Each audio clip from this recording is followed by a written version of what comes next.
বিষয়ক মন্ত্রণালয়ের সহযোগিতা ও বাংলা একাডেমির প্রযোজনায় আয়োজিত সেমিনার সিরিজ 2025-26-এর তৃতীয় অধিবেশন। কুমার চক্রবর্তী এবং আলোচনা করবেন প্রাবন্ধিক ও গবেষক ডক্টর কুদরত হুদা। আমি এখন সেমিনারের মান্যবর সভাপ্রধান, প্রবন্ধকার এবং আলোচককে মঞ্চে এসে আসন গ্রহণের জন্য সবিনয় অনুরোধ করছি।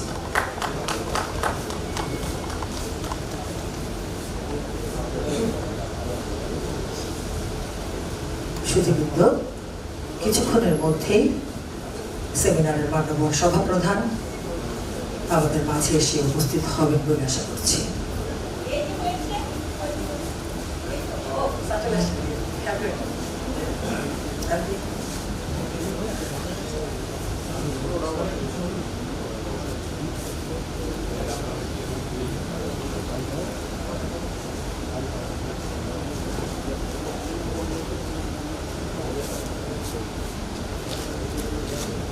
সুধীবৃন্দ, প্রথমে প্রবন্ধ উপস্থাপন করবার জন্য কবি ও সমালোচক জনাব কুমার চক্রবর্তীকে বিনীত অনুরোধ করছি। তার প্রবন্ধের বিষয়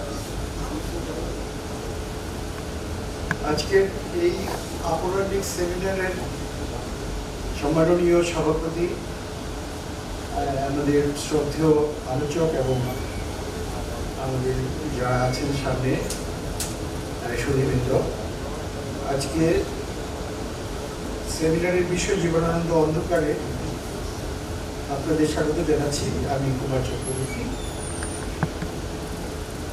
আসলে আজকে জীবনানন্দের উপর আমার প্রচেষ্টা, এটা ঠিক প্রবন্ধ বলা যায়।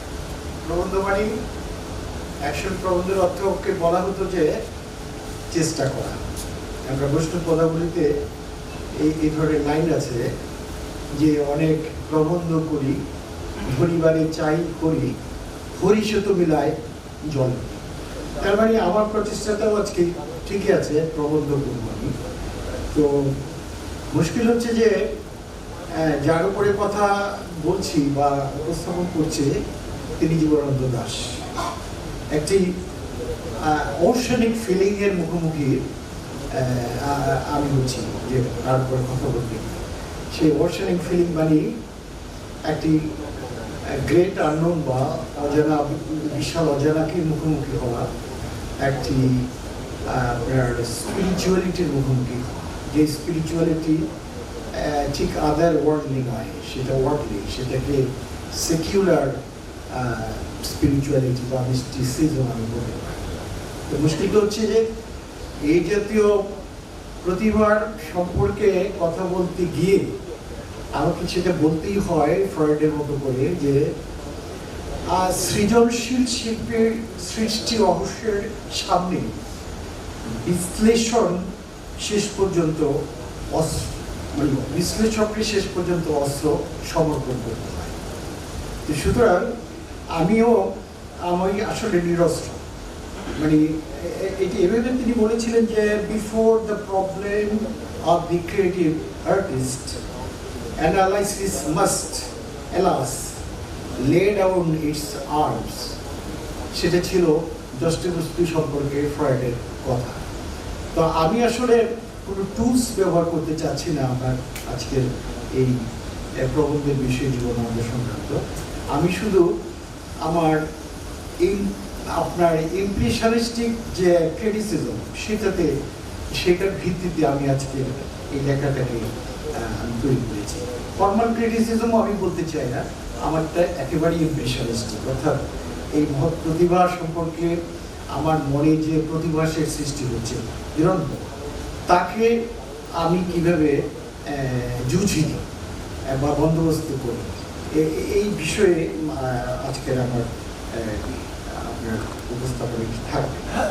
তা আমি শুরু করছি এইভাবে যে কোনো কবি কাব্য নিজ গৃহে সীমাবদ্ধ থাকে, আরেক প্রকারের কবি কাব্য বন্ধু গৃহ পর্যন্ত পৌঁছায়। আবার কোনো কবির কাব্য বিশ্ব ভ্রমণে কৌতূহলী হয়ে মূর্খ ব্যক্তিত্বের মুখে পদাঘাত করে এগিয়ে চলে। এটি বলেছিলেন আমাদের প্রাচীন ভারতের একজন আলংকারিক রাজশেখর তার কাব্য মীমাংসা।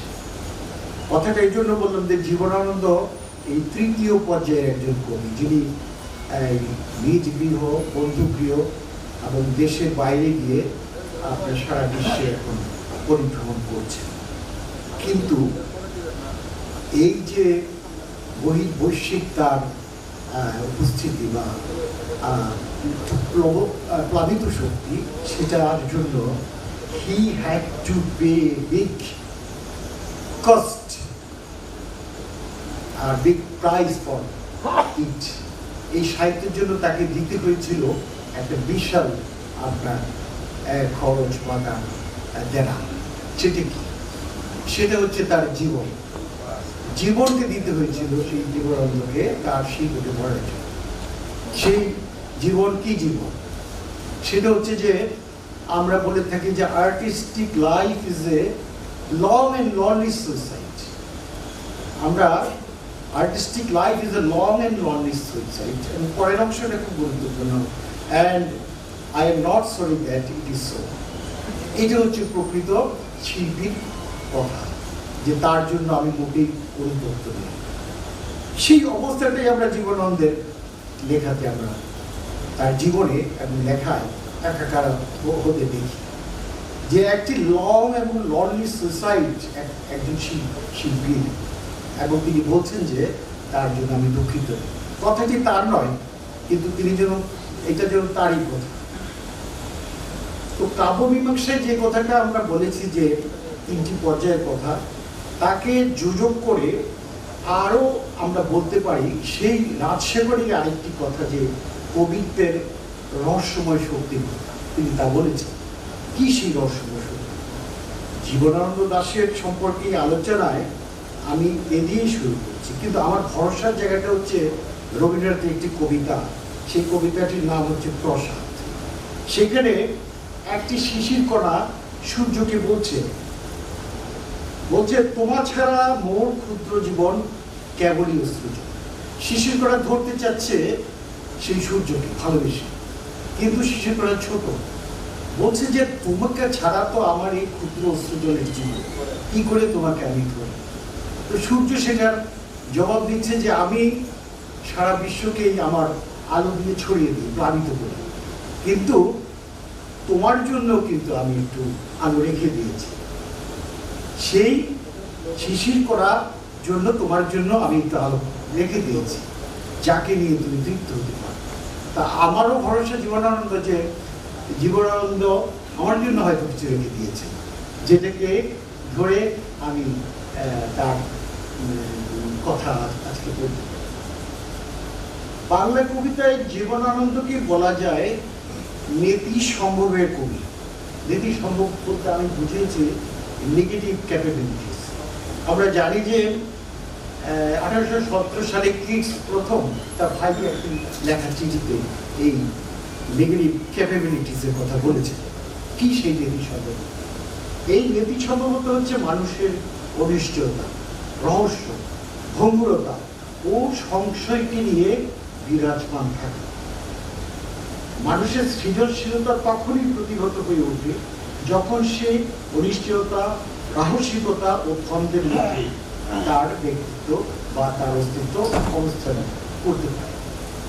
কিটসের ওড টু দি নাইটিঙ্গেল বা ode to the Christian urn, এই কবিতাগুলোর মধ্যে আমরা এই নৈরাত্য নীতি, এই নৈরাত্য ভাবনার পরিচয়টা পাই। যেমনটা আমরা পাই আপনার জীবনানন্দের অবসরের গ্রাম অথবা জীবন অথবা আরো অনেকগুলো কবিতার মধ্যে এই নেতিবাচক দ্বন্দ্বের সঙ্গে পরোক্ষভাবে মিল আছে বুদ্ধ দর্শনের ক্ষণভঙ্গুরবাদের।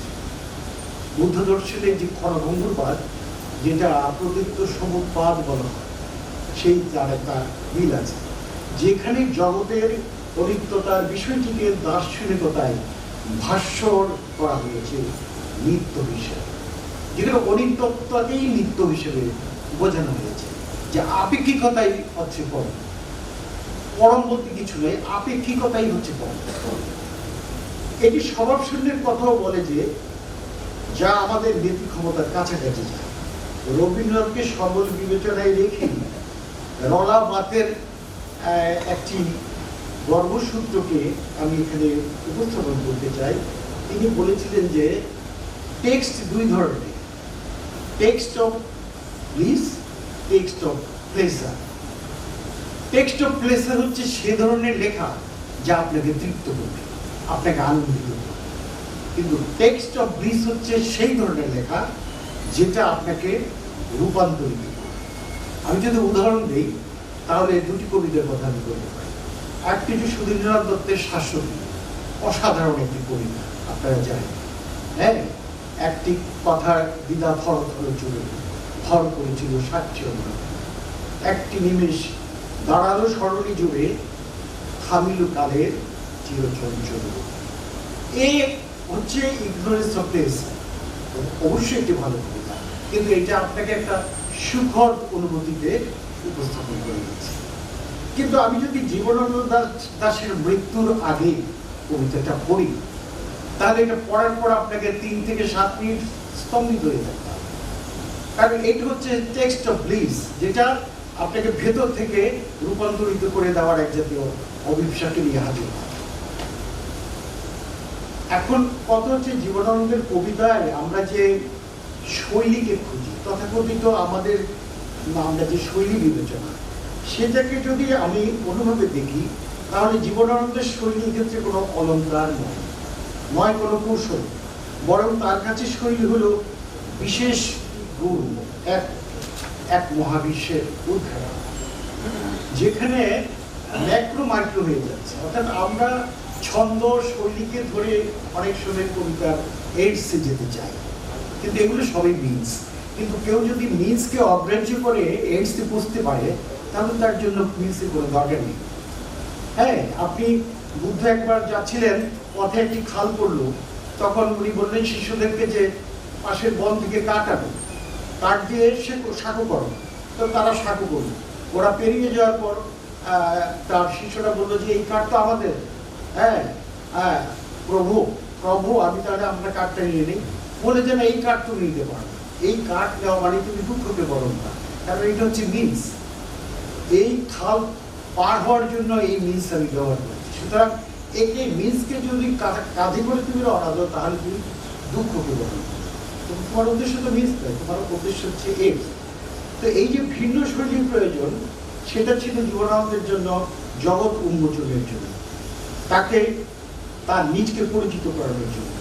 জীবনানন্দের শৈলী আসলে অন্তর্জগতের প্রকাশ, এক অধিবিদ্য পড়া দৃষ্টি আত্মশিক আছে।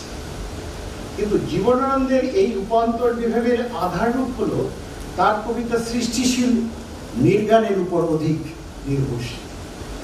এই যে আপনার আনকনশিয়াসের কথা আমরা বলে থাকি, সাবকনশিয়াসও বলে থাকি, আসলে তো আনকনশিয়াসের কথা বলে থাকি। সেই ক্রিয়েটিভ আনকনশিয়াস জীবনানন্দ কবিতার একটা প্রধান একটি আপনার আধার ক্ষেত্র হিসেবে দেখা দিয়েছে। এই রূপান্তরিত সৃষ্টিশীল নির্গান এক রহস্যময় ও অজানা জগৎ। এটি একটি অন্ধকারকে ধরে রাখে, যেখানে এক ধরনের স্থিতি গতির চলন দৃষ্ট হয়। নির্গানের অন্ধকার হলো কবির সৃষ্টির উৎসগুলি, এবং এখান থেকেই সবকিছুর পর কবিতার পরাবাস্তবিক উদ্গয়ন শুরু হয়। সুতরাং সৃষ্টিশীল নিয়মনীতি গভীরভাবে প্রতীত থাকে নির্গানের গভীর ও অন্ধকারময় প্রদেশে, যা আমরা তার অস্তিত্বের ফলাফল থেকে বুঝতে পারি।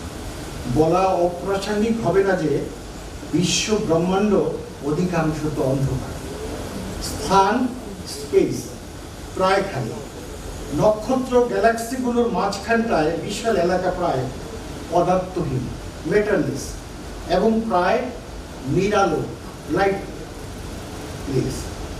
আধুনিক জ্যোতির্বিজ্ঞানে যে সমস্ত এলাকা রহস্যময় ডার্ক ম্যাটার ও ডার্ক এনার্জিতে পূর্ণ বলে বলা হয়ে থাকে। সুতরাং এই কসমিক ডার্কনেস বা ব্রহ্মাণ্ডিক আধার সাহিত্যে এসে আস্তিত্বিক একাকিত্ব এবং গহন রহস্যে পরিণত হয়েছে। এটা ভাবতে সমস্যা নেই। রূপান্তরিত সৃষ্টিশীল নির্গান এবং অনবিশ্ব ও আবিশ্বের এই আন্ধকারিক সম্পর্ক সূত্রকে বুঝতে জীবনের এবং জীবনানন্দের অন্ধকারকে বোঝা সহজ। কিন্তু তার আগে দেখা যায় জীবনানন্দীয় আধুনিকতার অবস্থাটা কেমন। জীবনানন্দ কি আধুনিক ছিলেন? প্রশ্নটা আশ্চর্যেরও জন্ম দিতে পারে। সবকালের যে আধুনিকতা তাকে না ধরে আমরা যদি আধুনিকতাবাদের তথাকথিত আধুনিকতাকে ধরি, তবে ভাবাই সঙ্গত যে তিনি সম্পূর্ণ আধুনিক ছিলেন না।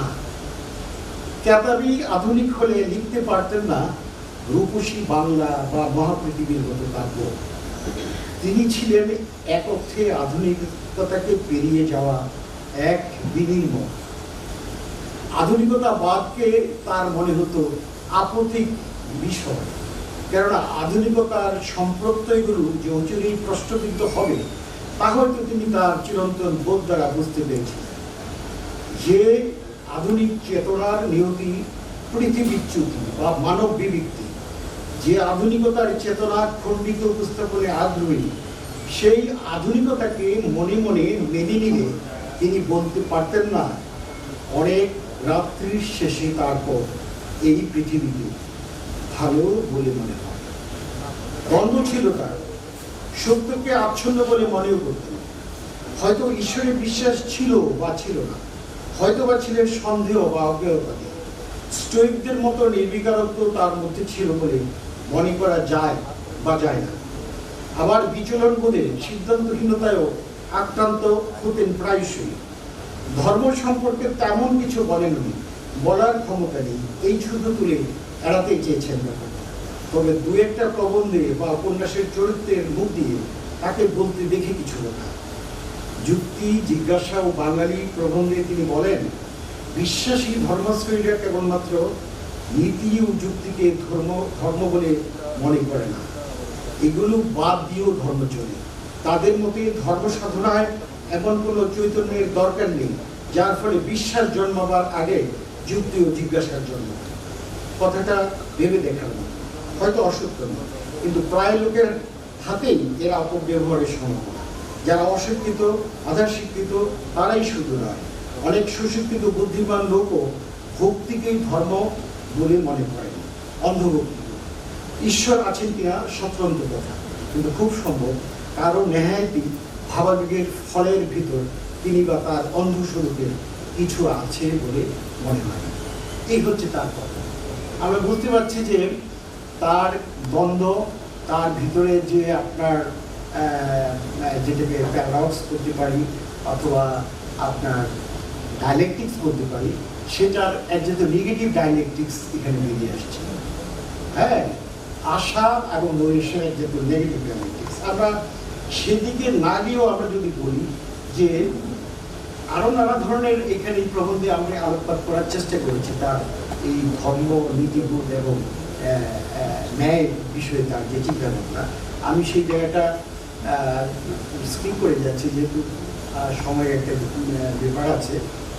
তিনি বলছেন যে এই যে অবস্থাটা, এই যে রোমান্টিকদের যেমন মহাপৃথিবীকে অবলোকনের জন্য কল্পনা প্রতিভা, জগৎকে বোঝার জন্য প্রকৃতিকে গুরুত্ব দেওয়া, জীবনানন্দের মধ্যে এর ছায়া সম্পদ কিছুটা হলেও ছিল বলে মনে করা হয়।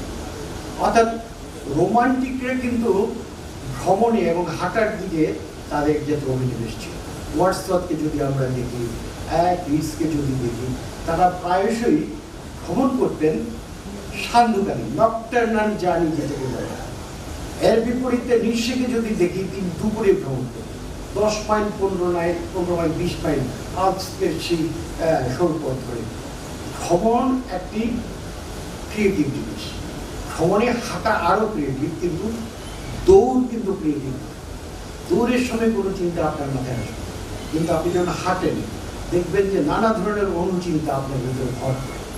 প্রত্যেকটি লেখকের ভিতরে ভ্রমণকালীন যে অসাধারণ চিন্তা আসে, চিন্তার চূর্ণ আসে, কবিতা চূর্ণ আসে, সেটাকে অনেকে লিখে রাখে।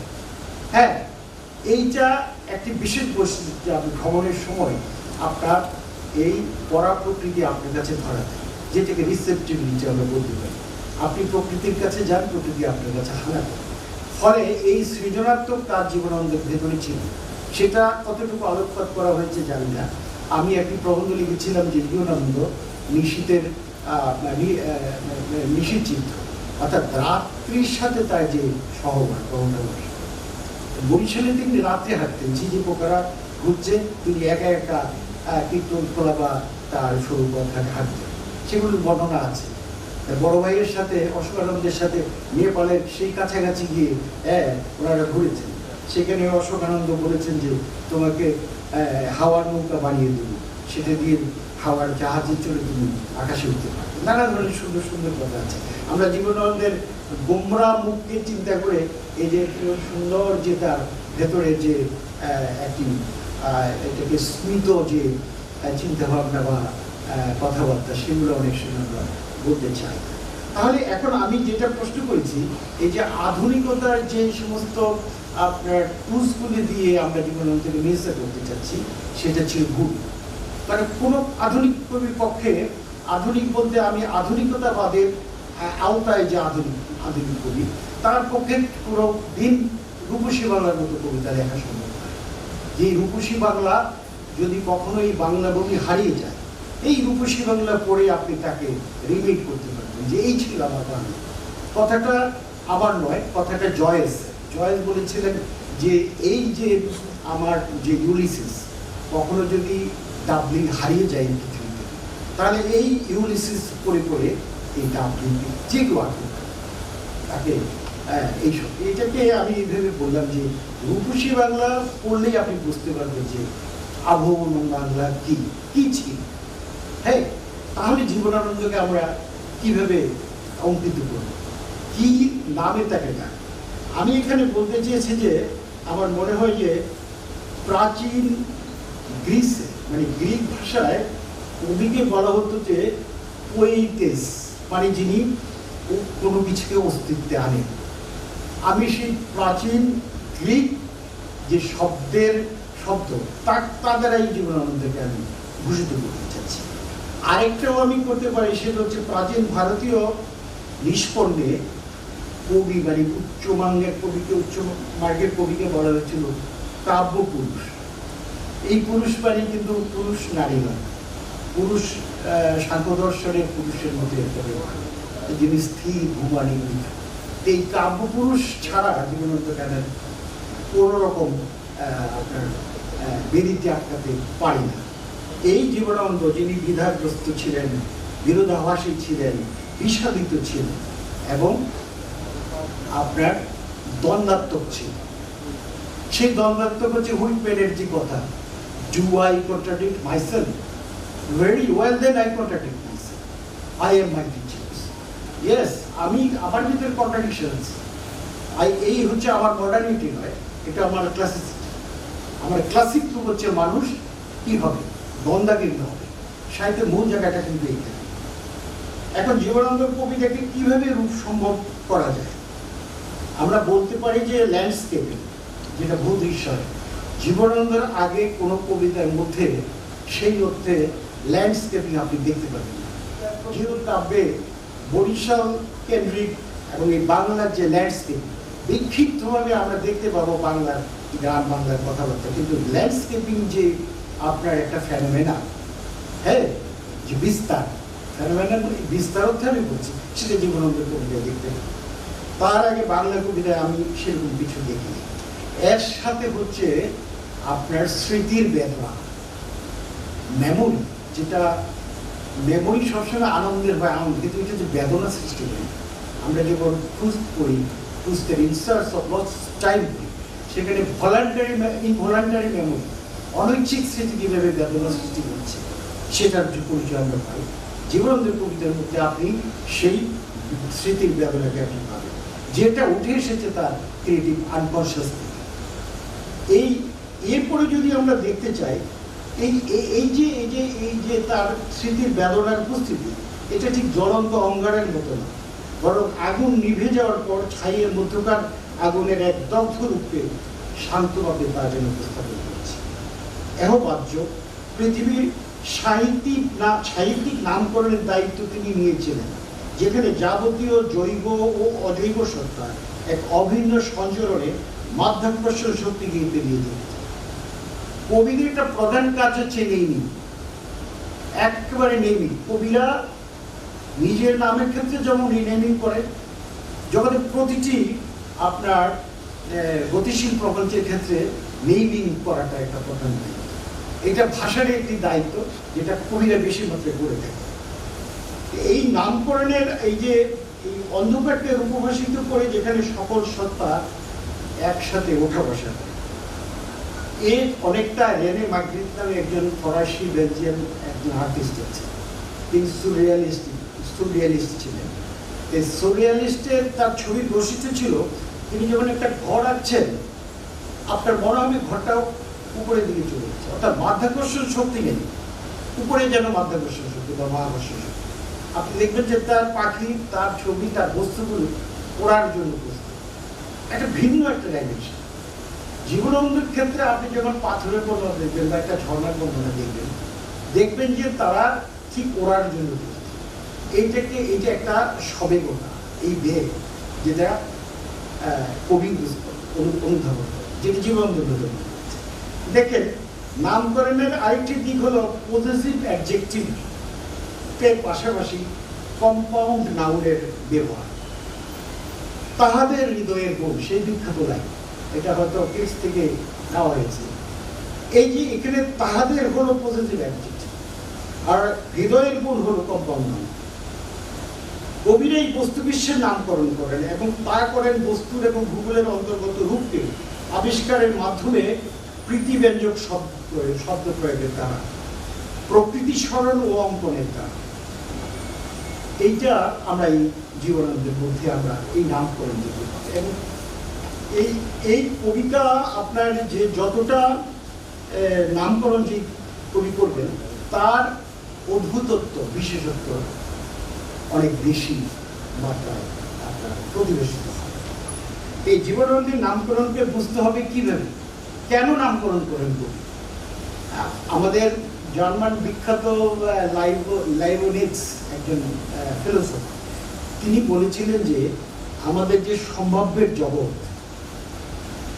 সেটা বাস্তব জগৎ থেকে অনেক বেশি প্রসারিত। আর যে এখানে প্রতিভাস বিদ্যার সূচনা, যে সম্ভাব্যের যে জগৎ, হ্যাঁ, দ্য ইউনিভার্স অফ পসিবিলিটি, এটা রিয়েল ইউনিভার্স থেকে অনেক অনেক বেশি এক্সটেন্ডেড অ্যান্ড এক্সপ্যান্ডেড। তো জীবনানন্দ সম্পর্কে বলতে গিয়ে এই যে আমি বলছি, এই যে অব্যবস্থিত জীবন, এই যে তমস জীবন, এই যে নীরব জীবন, এই যে আবদ্ধ জীবন, এই ভাব প্রপঞ্চের আতুর্ঘর রয়েছে কিছু মানুষের চিন্তায়, যা বা বলা ভালো নির্জ্ঞানে। তাদের চিন্তাই প্রথম তাদের বুঝতে শেখায় যে এই পৃথিবীতে সত্তার অবলীলা এবং অবস্থায় উপনীত হতে পারে না, যখন ব্যক্তি তার বিচ্ছিন্নতার বিন্দুটিকে চিহ্নিত করতে পারেন শুধু তার চিন্তার সামর্থ্যে। জীবনানন্দ এই জন্যই রূপসী বাংলার শেষ দিকে আমরা দেখতে পাই যে বারে বারে বলছেন সেই সব অনুচিন্তাদের করা কথা যারা সংবেদিত হয়, কবিতার জন্য যা হয়ে ওঠে মহার্ঘ বেদনার মতো বিষয়। মনে হবে পৃথিবীর পথে যদি থাকিতাম পেয়েছি। কেন জীবনানন্দ এই কথা বলছে? এটা হচ্ছে চিরপথিক হওয়ার যে বাসনা, যে আকুতি, প্রত্যেকটি মহৎ কবির ভেতরে বা ব্যক্তিত্বের ভেতরে দানা বেঁধে আছে। সেই দানাটা ধীরে ধীরে বলতে শুরু করে সময়ের পরিপ্রেক্ষিতে। জীবনানন্দের ভেতরেও সেই দানা গড়া শুরু হলেই তিনি চিরপ্রতীকের মতো এক জাতীয় আধুনিক আরতিকে প্রকাশ করতে পারেন। এই আরতিটা অনেকটা আধুনিক। হায় আমি যদি ঘুরতে পারতাম, এভাবে ঠিক বলছেন না, তিনি আর একটু অন্যভাবে বলছেন। আসলে কবি ছাড়া কে আর তাকাতে পারে বস্তু সৌন্দর্যের দিকে, আশ্চর্য বিস্ময়, আর সেই সব বস্তু সৌন্দর্যকে এইভাবে নামকরণ করতে পারে। আমরা জীবনানন্দের প্রতীক সত্তাটা নিয়ে এসেছি, এই জন্য আমি প্রবন্ধকে তাই প্রতীক সত্তার সাথে তার অন্ধকারকে অন্বেষণে, অন্ধকারকে ধারণ করার একটা সম্পর্ক সূত্র রয়েছে। যে কোনো প্রতীক সত্তা আলোর দিকে যায় না, অন্ধকারের দিকে যায়। আপনি সেটা আমাদের এই চারপাশের দৃশ্যমান জগতের যে বস্তু বা আপনার যে পতঙ্গ বলেন, সেই পতঙ্গগুলো আপনি দেখতে পাবেন যে অন্ধকার পথে বা বিস্তারে তারা তারা হাঁটাচলা করছে বা ঘোরাঘুরি করছে না, অস্তিত্ববান হয়ে আছে। আমি তো বলেছি যে এই পৃথিবীর 95% অন্ধকার, এবং যে আমাদের যে আনকনসিয়াসের কথা বলে বিজ্ঞান বলছে যে সে আনকনসিয়াসের 95%, 95% হচ্ছে তার আননোন এরিয়া। তো সুতরাং অন্ধকার মানে কিন্তু জীবন বিমুখী কোনো বিষয়, অন্ধকার মানে জীবনের বিমুখী। এখন সেটাকে কি করে আপনি কাউন্টার বা এনকাউন্টার করবেন সেটা আপনার বিষয়। জীবনানন্দের ভ্রমণ আসলে পথের হাত ছেড়ে যা হয়তো হয়ে ওঠে জীবনের অনুসরণ। ভ্রমণ তাই পথের অন্তরঙ্গতা, আশ্লিষ্টতা এবং অনিঃশেষ চেতনা। হাঁটা মানে নতুন পথের আবিষ্কার, পুরনো পথের নতুন আবর্তন। তাই বনলতাসেন কাব্যের শেষ কবিতাটির নাম হচ্ছে পথ হাঁটা। সেখানে আমরা এক জাতীয় ইঙ্গিত বাহিতাকে দেখতে পাচ্ছি, কি এক ইশারা যেন মনে রেখে একা একা শহরের পথ থেকে পথে অনেক হেঁটেছি, অনেক দেখেছি আমি ট্রাম বাস, সব ঠিক চলে, তারপর পথ ছেড়ে শান্ত হয়ে চলে যায় তাহাদের ঘুমের। এই দেখেন অন্ধকার কি করে আসে, তাহাদের ঘুমের জগৎ। মানে কি এক শান্ত ইশারার কথা তিনি বলছেন, যে পথ হাঁটতে হাঁটতে ঘুমের জগতের মধ্যে এই জীবনানন্দের মধ্যে বারে বারে হানা দিয়েছে। আমরা দেখতে পাই এই পৃথিবীতে কে না হাঁটে, জীবন তো হাঁটা আর হাঁটা, থেমে থেমে হাঁটা, হেঁটে হেঁটে থেমে যাও। খোঁড়াও হাঁটে মনে মনে বা ল্যাংচাতে ল্যাংচাতে, অন্য প্রাণীরও হাঁটে। প্রাচীন গ্রিক পুরাণের এরেবুসে মৃতরাও হাঁটে। জেগে ওঠার আগ আর পর হাঁটা চলে অবিরাম বিরাম নিয়ে অবিরাম, পথে বিপথে অনন্তের পিছু পিছু, একা এবং যৌথ। We are the sleepwalker, সেই রোমান্টিকের কথা, we are the dreamer of dreams. কিন্তু বলতে চাইছি সত্যিকারের সেই হাঁটার কথা, যা পড়াতে পড়াতে যার মুহূর্ত প্রতিদিন ক্যালাসিত হতে থাকে ভাবনা, শেষ পরিণতি যার সৃষ্টি। আমি এখানে আর এইভাবে বলছি না, এই কবিতাটাতে আমরা আছে কি করে জীবনে আমরা হাঁটতেন অন্ধকার, এবং শেষে তার শেষে যখন অজিত কুমার ঘোষের সাথে তিনি হাঁটতেন এবং তার যেদিন মৃত্যু হয় সেদিনও তিনি অন্ধকারে হাঁটছেন। আমরা সেটা এটা বহুশ্রুত, আমরা সেটাতে না গিয়ে আবার আজকের আরো কিছু বিষয়ের উপর আমি একটু আলোচনা করতে চাচ্ছি।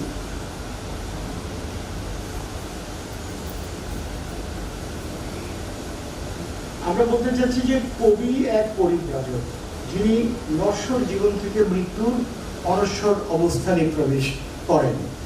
আর এই অভিযাত্রা দ্রুত তারে নয়, হয় মন্থর অভিযান।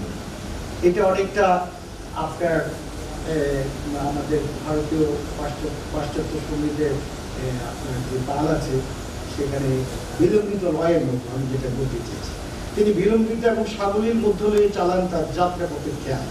এই জন্যই কবি বেছে নেন এক আচ্ছন্ন চলন। প্রতিটি কবির ভেতরে এই আচ্ছন্ন চলন, অর্থাৎ এক জাতীয় সুষুপ্তি, একটা জেগে থাকা এবং ঘুমিয়ে পড়ার মাঝামাঝি একটা অবস্থা।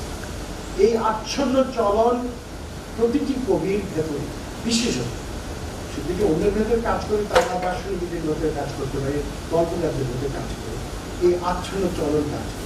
এবং জীবনানন্দের পুরোটা জীবন, তার শরীর থেকে তার সাহিত্য, তার মন থেকে তার মানে মহাপৃথিবী, সর্বত্র এই আচ্ছন্ন চলনকে আমরা দেখতে পাই। সেই আচ্ছন্ন চলন যা হাত ছেড়ে দেয় মহান বিলুপ্ততা, যা তাকে বিপ্রলব্ধ করে জীবন নামক বিশাল প্রপঞ্চের সত্যগুলিকে নিজের মতন করে উপস্থাপন করে। কি সেই সত্য যার সন্ধান চালান কবিতার জীবনের মিথ্যাগুলোর ভেতর দিয়ে? শব্দ সত্য হলো বলার মহিমা, যা কবিতাকে প্রথমে ভিন্ন করে অন্য সাহিত্য মাধ্যম থেকে। কিন্তু শুধু শব্দ সত্য দিয়ে কবিতার শেষ রক্ষা হয় না। কবিতা উদ্ধার করতে চায় জীবনের সেই অবস্থানগুলো যা ঋত, যা হতে পারত কিন্তু হয় না। কবিতা এর জন্য পেরিয়ে যায় শব্দ সত্যের মতো প্রাথমিক সত্যটাকে, পৌঁছতে চায় সেই প্রতিভাস এলাকায় যেখানে আপাত সত্যগুলো মিথ্যা হয়ে যায়, আর মিথ্যাগুলো কেন জানি কোনো রহস্যের কারণে সত্য হয়ে যায়। এর জন্যই কবিরা ভাষার পেছনে নীরবতায় পৌঁছাতে তৎপর হয়ে ওঠে। ভাষার নেপথ্য নীরবতার প্রকাশই হচ্ছে কবিতা। আর মাত্র চিত্রকরদের জন্য এই কথাটি খাটে, চিত্রকরদের ক্ষেত্রে এই কথাটি খাটে। জীবনানন্দ হলেন এমন একজন কবি যার কবিতার পাঠকভাবে সেই নীরবতার স্থানায় সেই নৈশব্দ স্থানে পৌঁছে দেয়। পৃথিবীর কবিদের মধ্যে এতটা আচ্ছন্ন চলন, এতটা দ্বিধাগামিতা আর হয়তো চোখে সহজে পড়বে না। যা জন্ম দিয়েছিল সেই মন্থর রস, এই এক মন্থর রস জীবনানন্দের কবিতা এবং জীবন। আর তা আমাদের দিয়েছে সেই উপলব্ধি, যা জীবন নামক অধরা সত্তার তীব্র সত্যকে উপলব্ধি করায় নিদারুণ, উপলব্ধি করায় নিদারুণ ইন্দ্রিয় বিপর্যয়। এটা সিনেস্থেসিয়ার কথা বলা হয়েছে যে ইন্দ্রিয় বিপর্যয়ের মাধ্যমে কীভাবে জীবনের কবিতা, জীবনের জীবন মানে তার কবিতাকে উপহার। খাপনা খাওয়া শব্দবন্ধটি কবিদের জন্য বড় বেশি ক্লিশে হয়ে গেছে এখন। তার রোমান্টিক বহিস্থিত বা আস্তিত্বিক বহিস্থিতের লক্ষণ হিসেবে আলোচিত। অব্যবস্থিত শব্দটিও আর টান না, কিন্তু এই শব্দবন্ধগুলোর ভেতর রয়েছে সত্তার অবস্থান চাঞ্চল্য। কিছু কিছু শব্দ যেন শুধু শব্দ থাকে না, তা যেন ব্যক্তি প্রতিষ্ঠার উন্মোচকের দায়িত্ব পালন করে যায় নিরবধি। বলতেই হয় এই পৃথিবীতে জীবনানন্দ অদ্ভুত ও আশ্চর্যজনকভাবে যেন রয়ে গিয়েছিলেন এক আগন্তুক।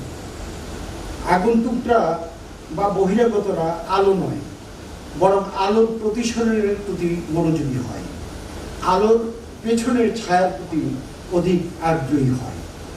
মনে পড়ে প্ল্যাটোর সেই নীতি গল্পের কথা। মানুষটি এক অন্ধকার গুহার দিকে মুখ করে বসে আছে, সূর্যের আলোর দিকে পিঠ দিয়ে, আর দেখছে আলো থেকে সৃষ্ট ছায়ার খেলা। আলো আসে বাস্তব জগৎ থেকে, আর ছায়া যেন আরেক জগৎ, যা মানুষটির কাঙ্ক্ষিত। প্ল্যাটোর ব্যক্তি আসলে দেখছে পেছনে থাকা বাস্তবের অবভাস। জীবনানন্দের মতো কবিরা যেন এই ছায়াবাজির ঘুরে আগন্তুক জীবন কাটিয়ে দেন, আর মাঝে মাঝে একান্ত স্বরে বলে উঠেন, এই কি জীবন, এই কি সব, ও তাহলে এই সব কিছু। শোপেনহাওয়ার এই জীবনকে বলেছিলেন মিস লিশে যাসে, বেয়ারা বিষয়। জীবন হচ্ছে একটি বেয়ারা বিষয়। বলেছেন এর চিন্তনেই কিন্তু আমার জীবনকে কাটাতে হয় কিছু মানুষকে। জীবন এক অপ্রীতিকর অবস্থা, একে নিয়ে ভেবে ভেবে চালাতে হয় জীবন। তলস্টয়ের যুদ্ধ শান্তির পিতর বেজুকভ ভাবে কাকে বলে বন্ধু, ভালোই বাকি, কিসের জন্য বেঁচে থাকি একজন, আমি কেন বেঁচে আছি, জীবন এবং মৃত্যুই বাকি, এই যে প্রশ্ন, তা নয় অতি প্রশ্ন। জীবনানন্দ এই প্রশ্নের মীমাংসায় যাননি। তিনি জানতেন এর মীমাংসা হয় না, বরং এর ভাবনার ভেতরেই জীবন কাটাতে হয়, অভিযাত্রা করতাম। তা না হলে কেন তিনি বলবেন কত যে গভীর রাতে হেঁটেছি শুধু স্তব্ধ গ্যাস পোস্টের সাথে। নিজেকে তিনি যাত্রী মনে করতেন পৃথিবীর, ব্রহ্মাণ্ডের মতো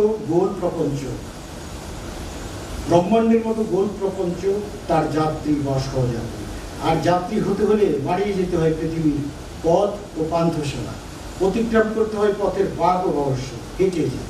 কারণ অস্তিত্বের পরিক্রমণে সত্তা ছাড়া কোনো স্থান, কোনো যান নেই। আচ্ছা, আমরা আমার মনে হয় আমি আরেকটু বলে তাহলে আমার শেষটা করে দিই। হ্যাঁ হ্যাঁ, ঠিক আছে। আমি আমার উপসংহারটা একটু বলে শেষ করে দিই, তাহলে বিষয়টা একটা র্যাপ আপ হবে। এরপর আমরা দেখব কিভাবে তিনি বাংলা ভাষার মৃত্যু শিল্প স্রষ্টা হয়ে ওঠে।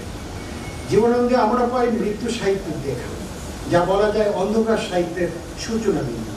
কিন্তু কি এই মৃত্যু সাহিত্য? মনীষ ব্লাসু বলেছেন, সাহিত্য এমন এক অঞ্চলের দিকে যায় যাকে বলা যায় মৃত্যু পরিসর বা দি স্পেস অফ ডেথ, যেখানে ভাষা আর স্থিরত্ব বহন করে না, সব কিছু অনিশ্চয়তার মধ্যে ভাসে। রবীন্দ্রনাথ মৃত্যু নিয়ে অনেক লিখেছেন, কিন্তু তিনি মৃত্যু সাহিত্য রচনা করেন। জীবনানন্দ জীবন নিয়ে অনেক লিখেছেন, কিন্তু সবই যেন এক মৃত্যু সাহিত্যে অন্তঃসূত হয়ে যায়। এর কারণ হলো মৃত্যু অমর, তাই মানুষকে অমরত্ব অর্জন করতে হলে মৃত্যুকে তার পেতে হবে। এটা কোনো লায়ার প্যারাডক্স নয়। কান্টের ঘুঘুভাবে আকাশে আলো জ্বলে ওরা যেত যদি না থাকতো বাতাসের বাধা, কিন্তু সে জানে না বাতাস না থাকলে সে উঠতেই পারত না।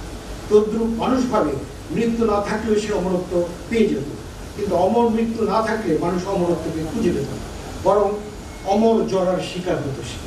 মালান্নি ও রিলকের মধ্যে জীবনানন্দ এক দুর্মর অনুপস্থিতির সঙ্গে এক দুর্মর সম্পর্ককে বিনিময় করেছেন তার লেখায়। এই অনুপস্থিতি এক শক্তিমান নীতিকে উপস্থাপন করে, জীবনের কেন্দ্র উপরে নীতি।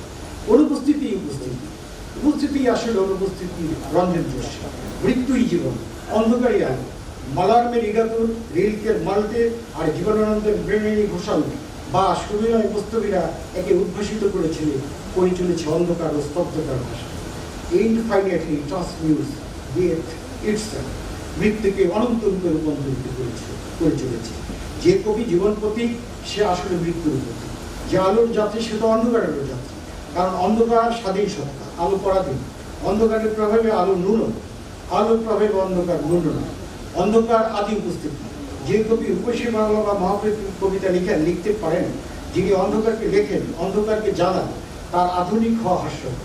তিনি বাংলা কবিতার অকাট ফিগার, এক কিয়ারাস্কিউট প্রতিভা। এইভাবেই আধুনিকতার সব পালক ছড়ে যাওয়ার পর জীবনানন্দের মিনারভাগ পেঁচা কেবল গুধুলি নেমে এলে তার দানা বেরিয়ে। হেগেলের ভাষায় the owl of Minerva spreads its wing only with the falling of the dusk. এই গুধুলির আগমন তো অন্ধকার জীবনের সূচনা, যা হয় পেঁচার দানা বিস্তারের জন্য, শিল্পের মৃত্যু অন্ধকারের উন্মোচনের জন্য। এই জন্যই জীবনানন্দ বলতে পারেন, যা ওফিলিয়ার মৃত্যু ছবিকে স্মরণ করিয়ে দেয়।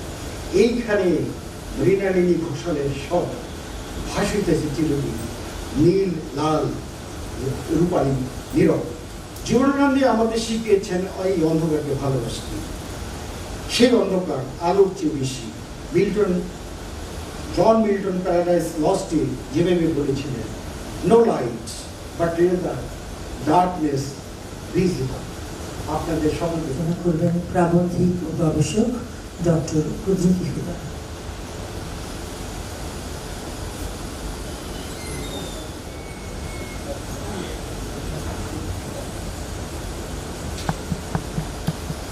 কবি জীবনানন্দ দাশ স্মরণে বাংলা একাডেমি কর্তৃক আয়োজিত আজকের এই সেমিনার সম্মেলনের সভাপতি, মূল প্রবন্ধ উপস্থাপক এবং সামনে যারা উপস্থিত আছেন সবাইকে শুভেচ্ছা জানাচ্ছি। কথা বেশি বলা যাবে না।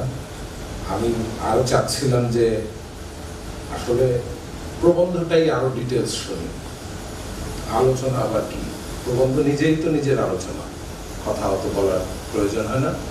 শুধু আমি দু একটা বিষয়ে দৃষ্টি আকর্ষণ করবো আপনাদের এই প্রবন্ধ বিষয়ে, আমার পর্যবেক্ষণ। আর কুমার চক্রবর্তী কবি, উনি আর এক কবি হিসাবে কবিত্বপূর্ণ পর্যবেক্ষণ দিয়েছেন। আমি তো কবি না, আমার কাজ প্রবন্ধের সমালোচনা করা বা প্রবন্ধ নিয়ে আলোচনা করা। ওই স্ট্রাকচারাল কিছু কথাবার্তা আমি বলে আমার কথা শেষ করব। এই প্রবন্ধ পড়তে গিয়ে আমার কাছে মনে হয়েছে প্রবন্ধের নাম হলো জীবনানন্দ দাশ ও অন্ধকার।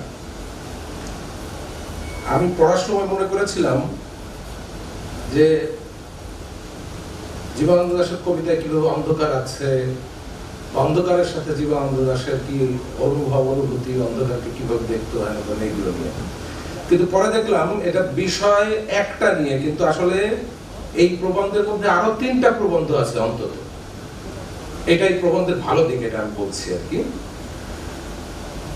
জীবনানন্দ দাশ আধুনিকতাবাদী কিনা এটা একটা প্রশ্ন, জীবনানন্দ দাশ রোমান্টিক কিনা এটা আর একটা প্রবন্ধ, অন্ধকার ও জীবনানন্দ দাশ এটা একটা, যেটা নিয়ে এখানে প্রবন্ধটা উপস্থাপন করে। আর একটা হলো হাঁটা ও জীবনানন্দ দাশ। আমি জীবনানন্দ দাশের মধ্যে হাঁটার এই ব্যাপারটা আগে কখনো খেয়াল করিনি।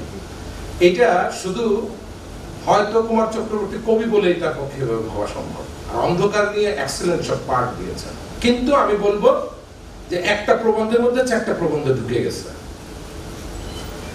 এর ভেতর দিয়ে কুমার চক্রবর্তী জীবনানন্দ দাশের একটা পাঠ হাজির করার চেষ্টা করেছেন আমি বলবো পাঠ না বলে আমি মুগ্ধ পাঠ বলবো। একটা মুগ্ধ পাঠ জীবনানন্দ সম্পর্কে মুগ্ধ পাঠ হাজির করার চেষ্টা করেছেন। এই মুগ্ধতার ফলে জীবনানন্দ দাশের কিছু রিয়েল চরিত্র আমরা তার ভেতর দিয়ে নতুন করে পেলাম। কিন্তু এই মুগ্ধতার কারণে এই প্রবন্ধটাও কিছু কিছু জায়গায় একটু আউলাই দিচ্ছে, নিজেদের ছেড়ে দিচ্ছে কিছু কিছু জায়গায়। অর্থাৎ এর স্ট্রাকচারটা কিছু কিছু জায়গায় ভেঙে পড়ছে। হয়তো আমি বলছি না যে একটা প্রবন্ধ খুব পদ্ধতি মাফিক হতে হবে, আমি যেভাবে একাডেমিশিয়ান হিসাবে লিখি, না। কিন্তু সব প্রবন্ধের মধ্যে একটা ইন্টারনাল স্ট্রাকচার থাকে, সেটা এখানেও আছে। কিন্তু ওই যে পোর্শন, লজিক তৈরি করে সেটা আবার ইয়ে করা, প্রতিপন্ন করা, কিছু কিছু জায়গায় একটু ছড়িয়ে গেছে। কিন্তু সেটা কোনো সমস্যা না, কারণ তার পর্যবেক্ষণ অত্যন্ত মৌলিক। এই গুণে এই প্রবন্ধকে আমি ভালো প্রবন্ধ হিসেবে পড়েছি। আবার এটা তো সত্য যে পদ্ধতি মাফিক লিখতে হবে এমন তো কোনো কথা নেই।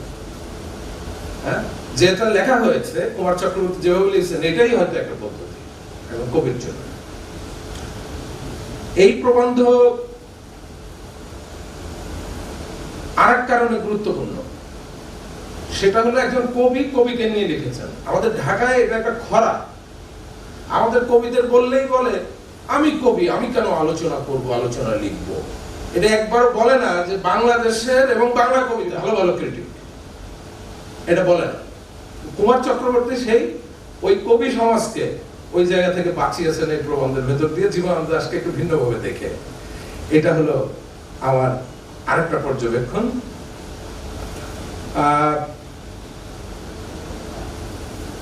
কুমার চক্রবর্তীর এই টেক্সট, ওই প্রবন্ধের মধ্যে একটা কথা আছে, কি টেক্সট অফ ব্লিচ। এই প্রবন্ধ কিন্তু আসলে টেক্সট অফ ব্লিচ হিসেবে পড়তে পারেন। কেন? কারণ ওই যে প্রথাগত যে দেখার চোখ আছে, পদ্ধতি আছে, এই প্রবন্ধ সেটাকে প্রশ্ন করার চেষ্টা করেছে, এটা অস্বস্তির মধ্যে ফেলে দেওয়ার চেষ্টা করেছে।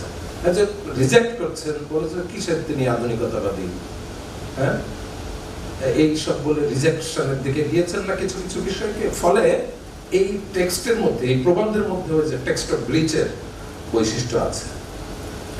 কিন্তু কুমার চক্রবর্তী যেভাবে জীবনানন্দ দাশকে পড়েছেন, ওই যে আধুনিকতাবাদী না, তারপর রোমান্টিকতার দিকে নিয়ে যান, পুরোপুরি একমত হওয়া সব জায়গায় মুশকিল হবে। তার এই পর্যবেক্ষণ, কুমার চক্রবর্তীর পর্যবেক্ষণ, আমি বরং এই পর্যবেক্ষণকে আমার পর্যবেক্ষণের চেয়ে গুরুত্বপূর্ণ মনে করবো, কারণ আমার পর্যবেক্ষণটা বাজাইরা। আমি জীবনানন্দ দাশকে আধুনিকতাবাদী হিসেবেই পড়ি। কেন? কুমারদা বলেছেন যে প্রবন্ধের মধ্যে, ওনার প্রবন্ধের মধ্যে বলেছেন রূপসী বাংলা এবং মহাপৃথিবীকে নিশানা করে বলেছেন যে রূপসী বাংলা এবং মহাপৃথিবী এই সব জায়গায় যে জীবনানন্দ দাশকে পাই, সে জীবনানন্দ দাশ কিভাবে আধুনিকতাবাদী হয়। আধুনিকতাবাদী ওই যে নিরস্তিত্বের বোধ, নিঃসঙ্গতা, নেতি, আরো যে ভঙ্গুরতা, অস্থিরতা, ভালনারেবিলিটি, এই যে এইগুলো দিয়ে যে ব্যাখ্যা করা হয়। আমি জীবনানন্দ দাশের রূপসী বাংলাকে, বাংলার প্রকৃতি, ওই যে বাংলাকে, বাংলা যখন থাকবে না তখন রূপসী বাংলার ভেতর দিয়ে পাওয়া যাবে, এই কথা কবুল করেই বলছি আমি ওটাকে একজন মডার্নিস্ট কবির কবিতা হিসেবেই পড়ি। আচ্ছা, রূপসী বাংলা কাব্যের মধ্যে মানুষ আছে, কোথাও আপনি মানুষ দেখবেন না। পরজন্মে জীবানন্দ দাশ সবকিছু হইতে চায়, খালি মানুষ হইতে চায় না। ওই যে কি কি পশু পাখি হেন তেন সব হতে চায়, কিন্তু মানুষ হইতে চায় না। তো হাইলি মডার্নিস্টের লক্ষণ। এই জীবন নিয়ে অত্যন্ত অপরিতৃপ্ত, মানে অতৃপ্ত। এই কাব্য জুড়ে শুধু মৃত্যু, ঝরে পড়া, নৈরাশ্য, বেদনা, করুণা, এইগুলোর ছড়াছড়ি ভয়ঙ্কর ভাবে আমি মডার্নিস্ট প্রধান। মহাপৃথিবী কাব্যগ্রন্থের প্রথম কবিতা সম্ভবত নিরালোক নামে, নিরালোক সম্ভবত। ওখানে কি বলছে জীবনানন্দ দাশ? বলছে যে এখন আকাশে অনেক নক্ষত্র, শুয়ে আছি সবুজ ঘাসের উপর, সম্ভবত ফাল্গুন মাসের বাতাস হচ্ছে, তা জ্যোৎস্না রাত, পাশে হামিদের মরকুটে কানাঘুড়া বোধহয় ঘাস খাচ্ছে। এরকম একটা পরিবেশে কে আসলে মরতে চায়? জীবন দাস বলছে এখন মরণও ভালো। এইসব নক্ষত্র রবে চিরকাল চোখের কাছাকাছি।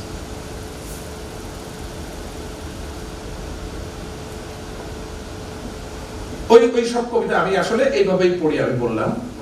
আর কুমার দা আসলে যেসব প্যারামিটার ব্যবহার করেছেন জীবন দাসকে ব্যাখ্যা করার জন্য, ওই যে বিচ্ছিন্নতা, ভঙ্গুরতা, অবিশ্বাস, যা কিছু ব্যাখ্যা করেছেন, এই ব্যাখ্যাগুলো আসলে শেষ পর্যন্ত কিন্তু আধুনিকতাবাদকেই ওইসব টুলস দিয়ে আমরা ব্যাখ্যা করি। জীবনানন্দ দাশের মধ্যে সেই বিষয়গুলোই কুমার চক্রবর্তী তুলে ধরেছেন, যেগুলো দিয়ে আমরা আসলে জীবনানন্দ দাশকে ব্যাখ্যা করি আধুনিকতাবাদী হিসেবে।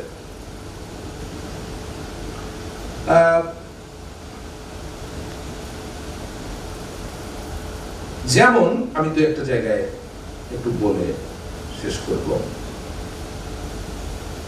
কুমার চক্রবর্তী বলেছেন, দ্বন্দ্ব ছিল তার, সত্যকে আচ্ছন্ন বলেও মনে করেছে, সন্দেহবাদী বা অজ্ঞেয়বাদী ছিলেন হয়তো, সিদ্ধান্ত নেওয়া ছিল চরিত্রে। এগুলো কি? এগুলো তো আমরা মডার্নিস্টদের এইগুলো দিয়েই ব্যাখ্যা করি। আরো নানা ব্যাখ্যা বিশ্লেষণ দিয়েছেন কুমার চক্রবর্তী, সেগুলো আসলে মডার্নিস্ট পয়েন্টকে আমরা ওইগুলো দিয়ে ব্যাখ্যা করি। আমি কথা একেবারে শেষ করে ফেলবো 1-2 মিনিটের মধ্যে।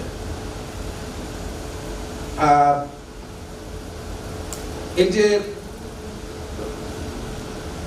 জীবনানন্দ দাশকে মডার্নিস্ট পয়েন্ট হিসেবে ব্যাখ্যা করতে চান না কুমার চক্রবর্তী, এর বাইরে একটা স্বতন্ত্র ব্যাখ্যা অন্ধকার দিয়ে জীবনানন্দ দাশকে ব্যাখ্যা করতে চান। এইটার তাহলে মাজেজাটা কি, গুরুত্বটা কি? আমার কাছে ব্যক্তিগতভাবে আমার কাছে এটা একটা গুরুত্বপূর্ণ বিষয়। কেন? কারণ আমরা যখন রবীন্দ্রনাথের পরে আমাদের বাংলা কবিতা একটা তো গতিফের হয়ে গেছে, একটা চেঞ্জের ভেতর দিয়ে গেছে, সেটা আমি ধরে নিলাম যে কুমার চক্রবর্তী বলতে চান যে ওটাকে মডার্নিস্ট অ্যাপ্রোচ দিয়ে আমরা ব্যাখ্যা করতে চাই না, কিন্তু চেঞ্জ তো একটা হয়েছে, কিছু একটা দিয়ে তো আমরা ব্যাখ্যা করব। তো যখন বাংলা কবিতাকে ওই সময়ে 20-30-এর দশকে ব্যাখ্যা করতে যাওয়া হয়েছে, তখন যেহেতু এটা একটা উপনিবেশিত এলাকা, ফলে এখানে কিছু কাঠামো কবিতাকে দেখার, কবিকে ব্যাখ্যা করার কিছু কাঠামো, কিছু স্ট্রাকচার ওই পশ্চিম থেকেই কবিতার মতোই, নন্দনের মতোই ওই স্ট্রাকচারও আসছে। ফলে স্ট্রাকচারের মধ্যে ফেলে বাংলা কবিতাকে ব্যাখ্যা করা হয়েছে দীর্ঘকাল ধরে। আমি মনে করি এই যে জীবনানন্দ দাশকে আধুনিকতাবাদী, আমি যেটা যে হিসেবে পড়ি, সেই হিসেবে যে ব্যাখ্যা করা হয়, ওই স্ট্রাকচারটা আসলে রেডিমেড স্ট্রাকচার। আমাদের আরাম হয় ব্যাখ্যা করতে জীবনানন্দ দাশকে এবং অন্যদের। সেই আরাম থেকে জীবনানন্দ দাশকে ব্যাখ্যা করার ক্ষেত্রে সেই আরাম থেকে কুমার চক্রবর্তী বের হতে চেয়েছেন এবং জীবনানন্দ দাশকে বের করতে চেয়েছেন। এইটা এই প্রবন্ধ পড়ার আমার ক্ষেত্রে একটা ভালো অভিজ্ঞতা। আমি কুমার চক্রবর্তীকে বলবো যে এই ধারা অব্যাহত রাখেন। ধন্যবাদ সবাই। এতক্ষণ প্রবন্ধ পাঠ ও আলোচনা শুনলেন। এ পর্যায়ে সেমিনারের সভাপ্রধান, প্রাবন্ধিক ও গবেষক অধ্যাপক ফয়জুল লতিফ চৌধুরীকে বক্তৃতা প্রদানের জন্য বিনীত অনুরোধ করছি। খুব ভারী একটা প্রবন্ধ, যদিও আলোচক বলেছেন যে কিছুটা কাঠামোগত অবিন্যস্ততা আছে, সেটা স্বীকার করে নিয়েও যে নতুনভাবে জীবনানন্দ দাশকে দেখার আগ্রহ, চেষ্টা, সেটাকে সাধুবাদ জানাই। এখন যেটা দিয়ে উনি শুরু করেছিলেন যে আজকের প্রবন্ধের সেমিনারের বিষয়বস্তু ছিল জীবনানন্দ ও অন্ধকার। আমরা দুটো কথা বলি, একটা হচ্ছে আশার আলো, আর একটা হচ্ছে নিরাশার অন্ধকার। নিরাশার অন্ধকার, আমরা কখন নিরাশার অন্ধকার বলি? যখন সে তার মধ্যে নিরাশা থাকে, বিপর্যয় থাকে, পরাজয় থাকে, অসুস্থতা থাকে, অশান্তি থাকে, নেকি থাকে, সেটাকে আমরা বলি নিরাশার একটা অবস্থা, এবং তার সাথে অন্ধকার আছে।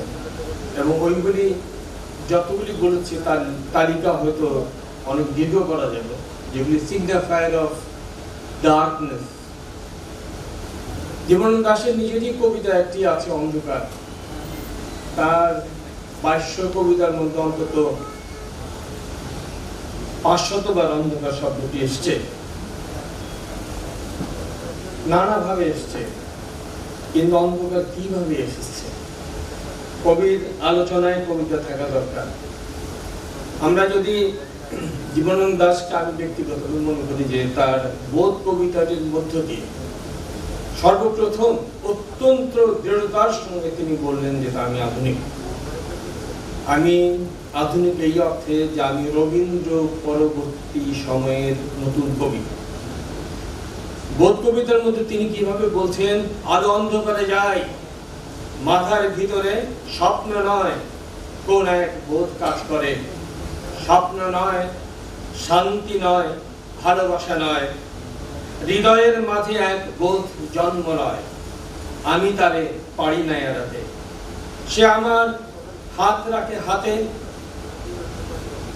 সব কাজ তুচ্ছ হয়, পণ্ড মনে হয়, সব চিন্তা প্রার্থনা সকল সময় শূন্য মনে হয়, শূন্য মনে হয়। প্রথম লাইনটা কি? আবার যাই, আলো অন্ধকারে যায়। এখানে আলো এবং অন্ধকারে তাকে একসঙ্গে যুক্ত করছেন জীবনানন্দ দাশ। এবং এই জিনিসটা লক্ষ্য করার মতো যে আরো অনেকবার সময় কম ছিল, দেখতে পারিনি, কিন্তু আমি অবাক হয়েছি। কারণ এই কবিতার মধ্যেই আছে, পরের স্ট্যান্ডাতেই আছে, সহজ লোকের মতো কে চলিতে পারে আর কে থামিতে পারে এই আলোর আধারে। এই যে আলোর সঙ্গে আধারকে সংযোজন করা, একসঙ্গে আনা, উচ্চারণ করা, এখানে আমরা একটু ভাবিত হই যে তাহলে অন্ধকার এবং আলো জীবনানন্দ দাশের কাছে খুব বিচ্ছিন্ন কোনো ঘটনা না। এবং আমরা যদি জীবন দাশকে ভালোভাবে পড়ার চেষ্টা করি, এটা আমরা করি না। আমরা সেই বনলতা সেন, সেই রূপসী বাংলা, এই পড়তে 2200 কবিতা মুদ্রিত বাংলাদেশেই পাওয়া যায় 2000 কবিতা। আমাদের সেদিকে মনোযোগ, কিভাবে অন্তত 4000 শব্দকে জীবনানন্দ দাশ নতুন ভাবে ব্যবহার করেছেন কবিতায়, প্রথমবারের মতো এবং শেষবারের মতো। আমাদের একদিকে আমরা যারা নতুন কবি, আমি কবিতা লিখি না, আমাদের একদিকে বিরাট রবীন্দ্রনাথ, আরেকদিকে বিরাট জীবনানন্দ দাশ। আমরা এটা ভুলে যাই। আমি জীবনানন্দ দাশকে কিছুটা পাঠোদ্ধার করতে পারি, আজকে অনেক ভার্সন। তো এই যে আলোর সঙ্গে অন্ধকারকে একসঙ্গে বিবেচনা করা, এটা জীবনানন্দ দাশের কে দেখবার একটা বিষয়। যদিও তিনি অন্ধকার নিয়ে তার রবীন্দ্রনাথ শিরোনামে তার 6টি কবিতা আছে, অন্ধকার শিরোনামে মাত্র 1টি কবিতা বেরিয়েছে, হয়তো আছে। অন্ধকারের মধ্যে প্রথম শুরুটা কিভাবে হয়েছে? গভীর অন্ধকারের ঘুম থেকে, অন্ধকার তার কাছে ঘুমের প্রতীক। গভীর অন্ধকারের ঘুম থেকে নদীর ছড়ো ছড়ো শব্দে জেগে উঠলাম, আবার তাকে দেখলাম পাণ্ডুর চাঁদ বৈতরণীর থেকে তার রক্তের ছায়া গুটিয়ে নিয়েছে যেন একটি নাসার দিকে। এরপরে ধানসিঁড়ি নদীর কিনারে আমি শুয়ে পড়েছিলাম পৌষের রাতে, কোনোদিন আর জাগবো না জেনে, কোনোদিন জাগবো না আমি, কোনোদিন জাগবো না আর। এখানে তার যে নৈয়ায়িক অনুভূতি সেটা আমরা পাই, কিন্তু এটা হাইলি রিকনসাইল্ড। জীবনানন্দ দাশ অবশ্যই নীতির কবি নন, অবশ্যই হতাশার কবি নন। আমরা দেখতে পাই যে তার যে তিনি যে তার যে বীতশ্রদ্ধা পৃথিবীর জীবনের প্রতি, সেটা অন্য কারণ। সেটা হচ্ছে যে এই মহাজাগতিক পৃথিবীতে আমরা আসি, এসে সন্তান উৎপাদন করি, খাই দাই, বাকি সন্তান উৎপাদন করি। তিনি বারবার প্রশ্ন করেছেন, অসংখ্যবার প্রশ্ন করেছেন, মানুষের জীবনের এই ছাড়া কোনো কাজ নেই। এই যে রিপ্রোডাকশন অফ দ্য স্পিসিস, মানব প্রজন্মের রিপ্রোডাকশন ছাড়া আর কোনো কাজ নেই মানুষের, এই প্রশ্ন তিনি করেছেন। এবং তিনি শেষ পর্যন্ত ওই যে মানে কোনখানে যাবে, কোথাও শান্তি নেই, এই যে কনফিডেশন, যে পৃথিবী থেকে চলে যাওয়ার প্রশ্ন আসে না, জীবনকে ফুল স্টপ দেওয়ার প্রশ্ন আসে না। আর বছর আগের একদিন কবিতা নিয়ে তার বিক্ষোভ ছিল, যখন আলোচনা হয়েছিল যে এটা একটা আত্মহত্যার মানে আত্মজৈবিক কবিতা, এবং তিনি প্রতিবাদ করেছিলেন। তখন হয়তো ছাপেনি, কিন্তু আমরা পরবর্তীকালে পড়েছি যে তিনি প্রতিবাদ করেছিলেন যে এটা আত্মজৈবিক নয়, এটা একটা ড্রামাটিক রিপ্রেজেন্টেশন। একটা কিছু রিপ্রেজেন্ট করলেই সেটা আত্মজৈবিক হবে। জীবনানন্দ দাশ এরকমের কবি নন।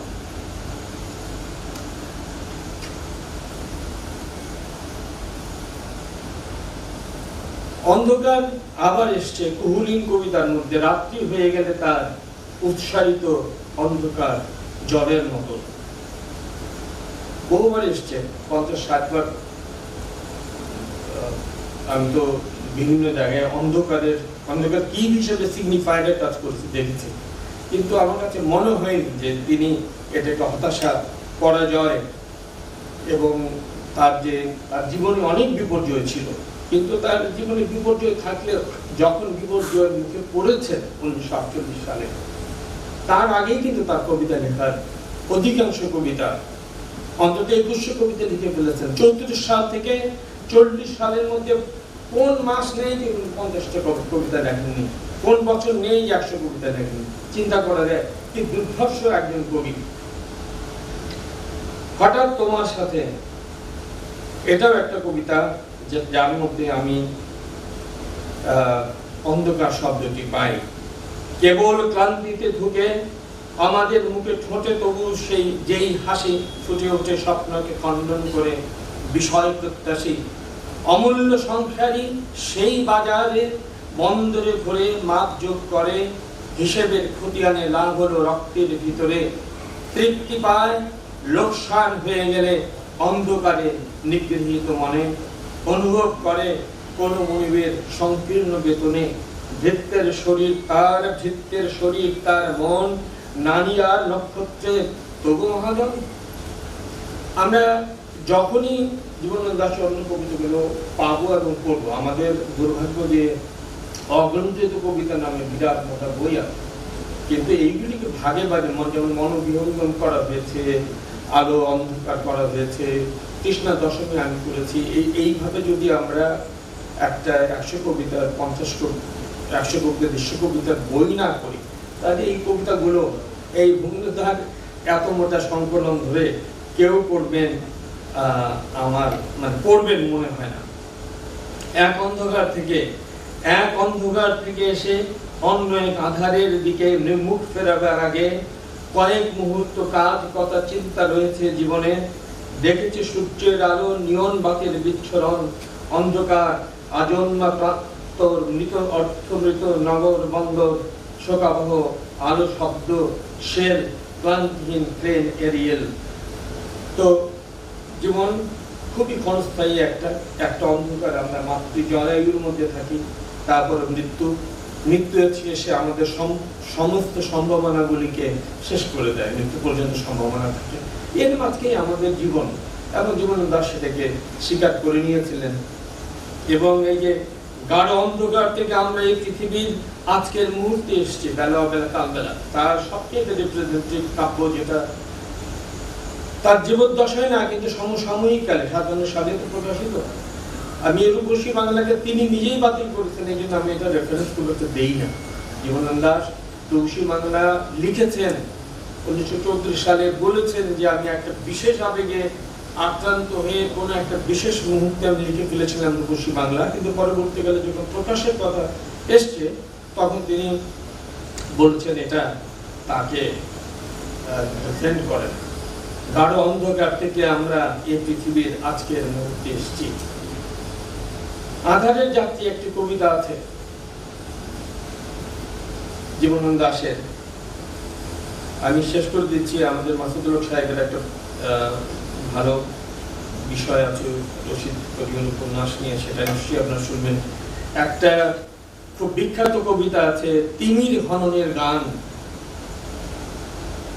অত্যন্ত বিখ্যাত কবিতা। সেখানে জীবনানন্দ দাশ কি লিখছেন শেষে, তিমির হননে তবু অগ্রসর হয়ে আমরা কি তিমির বিনাশী, আমরা তো তিমির বিনাশী হতে চাই, আমরা তো তিমির বিনাশী। অর্থাৎ অন্ধকারের বিরুদ্ধেই তার অবস্থান। তিনি অন্ধকার চাইতে আলোকে প্রেফার করেন বেশি, এতে কোনো সন্দেহ নেই। তার ভাষ্য অনুযায়ী আমি আর বেশি কিছু বলতে চাচ্ছি না। সূর্য তাপস নামে একটি কবিতা আছে, আপনারা আমি বলবো যে পড়েন। রাত্রি নামে কবিতা আছে বিখ্যাত, হাইড্রেন খুলে দিয়ে কুষ্ঠ রোগী চেটে নেয় জল, অথবা সে হাইড্রেন হয়তো বা গিয়েছিল ফেঁসে। এখন দুপুর রাতে নগরীতে দল বেঁধে নেমে একটি মোটর কার গাড়লের মতো গেল কেসে। অন্ধকারের যে বর্ণনা কলকাতার অন্ধকার, সেটাও আমি পড়ার জন্য আপনারা জানেন, পড়েছেন। আরেকটা কবিতা আমি আমার পাণ্ডুলিপি, এটা হচ্ছে জীবননাথের 27 নম্বর খাতার 37 নম্বর কবিতা।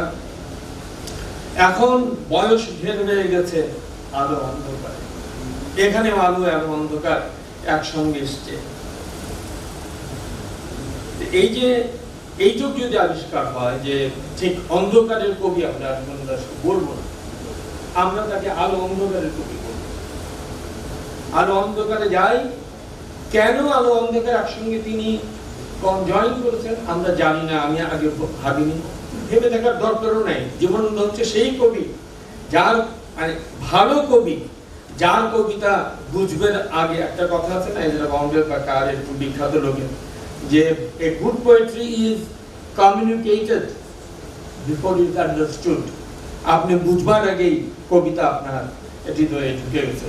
ধন্যবাদ আপনাদের সবাইকে, বাংলা একাডেমিকে, মহাপরিচালক মহোদয়কে এই সুযোগ দেওয়ার জন্য, এবং আশা করি পরের সেমিনারটাও খুব ভালো হবে। আপনাদের সবাইকে ধন্যবাদ। সম্মানিত উপস্থিতি, সভা প্রধানের বক্তব্যের মধ্য দিয়ে শেষ হল এই পর্বের আয়োজন।